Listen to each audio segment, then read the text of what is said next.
Well, after the amazing support on the last video and the fact that it just hit 1000 likes, I have no choice but to read up on these wonderful event chains.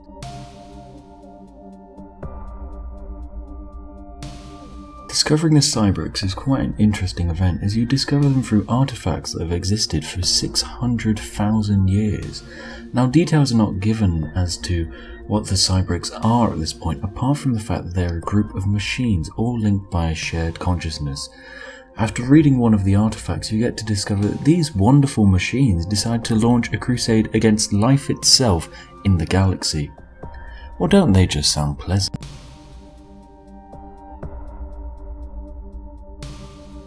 The next event comes from a visit to the Kuur Homeworld. There is little known about the Kuur because the entire planet has been strip mined and everything else has been turned to dust. The entire planet saw a hostile Cybrex takeover 600,000 years ago. The Cybrex evidently are not keen on allowing anything else to survive in this galaxy. Upon closer inspection, it can be revealed that the Kuur Homeworld is actually the point of origin of the Cybrex. The Kuur made some kind of sentient machine that eventually led to the creation of this massive communal consciousness that we know as the Cybrex. As soon as the Cybrex knew all that the Kuur had discovered, they saw no further need for their wasteful ways and began butchering the population of their home planet in a war so destructive that the entire planet's atmosphere was destroyed. After the Cybrex systematically destroyed the Kuur's remaining colonies, removing their entire impact from the universe.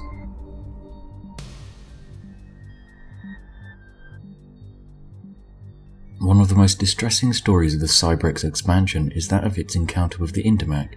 The planet was home to 7 billion Indimak, and after a lengthy planetary bombardment by the Cybrex, the Indimak eventually offered up a surrender to the machine. Naturally, the Cybrex, being kind overlords, descended in their Warforms and began initiating a gradual extermination program over the space of 3 long years.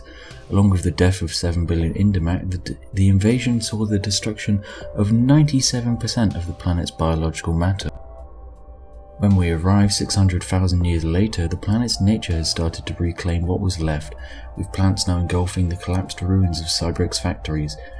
These factories were worked by the now enslaved Indimak. This race was forced to produce the Warframes that were killing them. Just how crushing must that feel for this race? Towards the end of the extermination program, the workforce was disassembled and the factories themselves dismantled. The planet saw intensive mining operations for many years. However, for unknown reasons, the planet was left by the Cybrex for good. What else out there could make the Cybrex run away?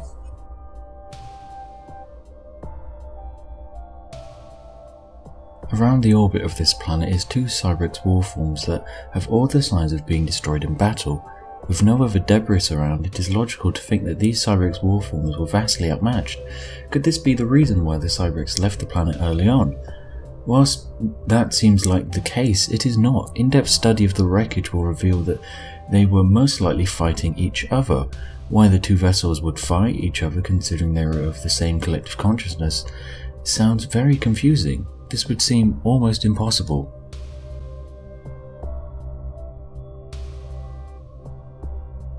Whilst the Cybrex were expanding across the universe, they erased culture. The greatest example of this would be the unknown planet. The planet was home to life 600,000 years ago. The name of the species that was on this planet is unknown, however they should be known as legends for what they did. This unknown species was invaded by the full force of the Cybrex fleet, and even after the invasion, this unnamed race put up stiff resistance. We can discover this from the many wrecks of the Cybrex warframes that scattered the planet. This epic ground war forced a difficult stalemate. This stunned the Cybrex, and so they retreated back into the orbit where you can still find their derelict invasion fleet. The Cybrex saw only one solution to this stalemate, and it can certainly be seen as thinking outside the box. The solution to this stalemate was to move 2 asteroids and place them on a collision course with the planet. The impact of the asteroid destroyed most of the industry that the Cybrex were hoping to repurpose. It must have been deemed a necessary sacrifice, however others might see this as wasteful.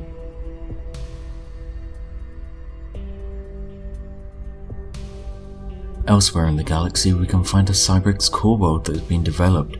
This world has almost deadly efficiency, however has been entirely abandoned. The planet, like others, was strip mined and its factories cover almost the entire two hemispheres. Strangely, there is a portion on the planet that remains untouched, a rectangle of nature that exists near the equator.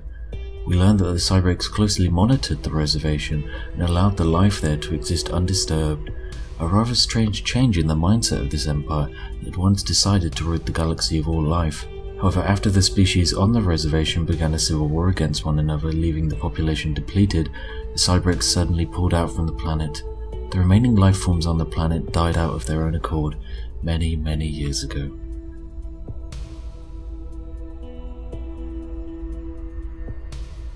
Hidden inside an asteroid in an unknown part of the galaxy is a tiny Cybrex listening post that has long since been abandoned.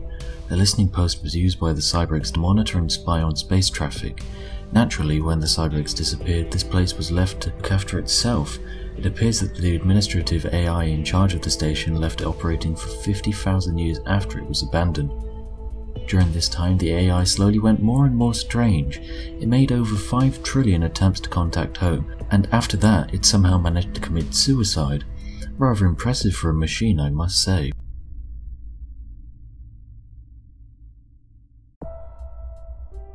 Around the orbit of a gas giant, you can discover a gigantic destroyed Cybrex refinery. The station shows traces of antimatter weapons. Was someone attacking this refinery? Perhaps it was the mysterious hunters that the swarm crisis speak of. However, this is not the case, and we can cover the hunters in another video. Note, this huge station that was used to mine helium-3 was destroyed by Cybrex weapons. Why would the Cybrex want to destroy their own refinery?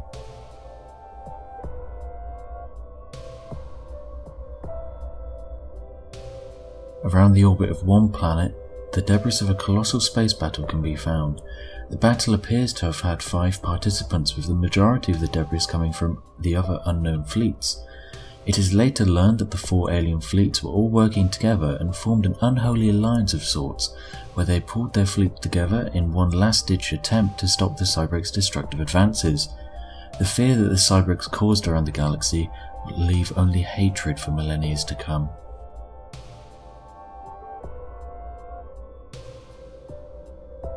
A destroyed tomb world can be discovered to be the home of a gigantic Cybrex base. However, apart from a massive crater, nothing else remains here. Inside the crater is a large ship that is not of Cybrex origin. This ship was the battleship of one of the organic races that the Cybrex were attacking. The battleship is undoubtable to be the cause of the destruction of this entire planet. The ship appears to have pulled off a suicide mission that resulted in the destruction of this base, a noble sacrifice that will have slowed the spread of the Cybrex.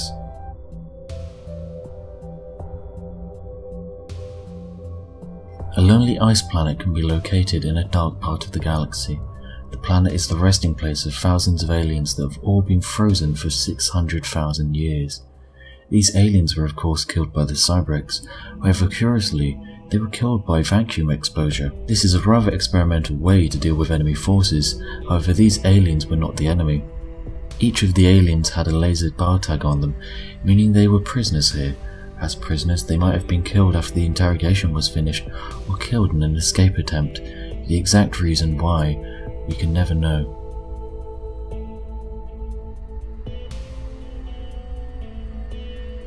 Around the orbit of one planet is the remains of a Cybrex research station. All that is left is a single, scorched module. The insides of the module were exposed to the vacuum of space, which has preserved the remains of dead creatures that appear to be both machine and organic. The station appears to have been working on creating cybernetic life forms using many prisoners that the Cybrex have created. The prisoners had their limbs and organs forcefully replaced with mechanical components.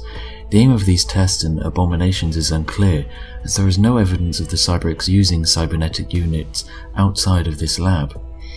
Why were the Cybrex trying to get closer to organic beings?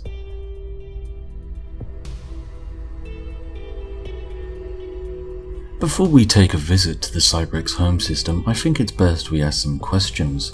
What were the Cybrex running from? Their expansion certainly saw a united response, but could it have been something far more sinister? Why did the Cybrex die out? Their fleets were evidently more superior to all of the other empire. Whilst the occasional illogical event like a suicide run did occur, the machine should have been able to achieve their goal. Why do the species that wanted to eliminate all life keep reserves and cybernetic experiments? It's an illogical move for a machine consciousness that felt such a being to be inefficient and inferior.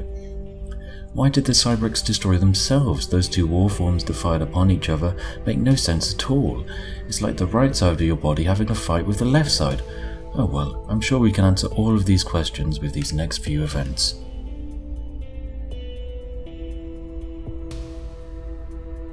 The Cybrex home system is not like other races' home planets. It was referred to as Cybrex Prime and is likely the place the Cybrex retreated to after their failed attempt of exterminating all life 600,000 years ago. Cybrex Prime was a massive ring world system home to the central machine consciousness that controlled the Galactic Crusades.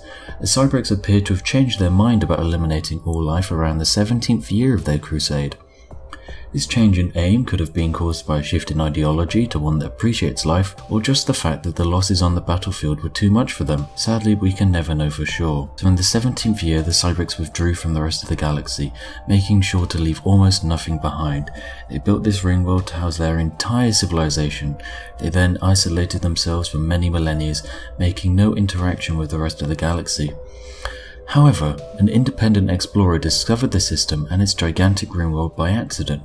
The explorer spread the location of the Cybrex across the galaxy. Whilst millennia had passed and the empires of old had lived happily without fear of the Cybrex, the memory of their impact still lingered in the air. News exploded of the dreaded Cybrex return, and once again many neighbouring empires formed a vast alliance fleet with the aim of beating the Cybrex once and for all. The fleet arrived and bombarded the ringworld into nothing. Strangely, the Cybrex put up no resistance.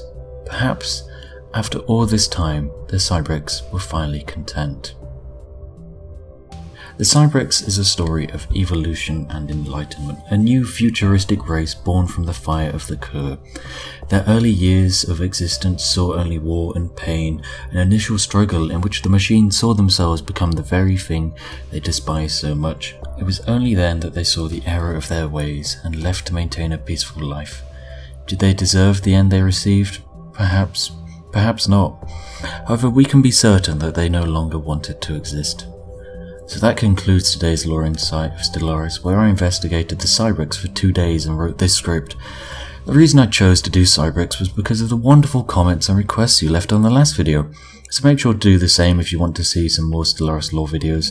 The support I've received from this has been amazing. I cannot thank you chaps enough. If this video can reach over 1000 likes just like the last one did, I will release a Scourge Endgame Crisis lore video. See you all in the next one.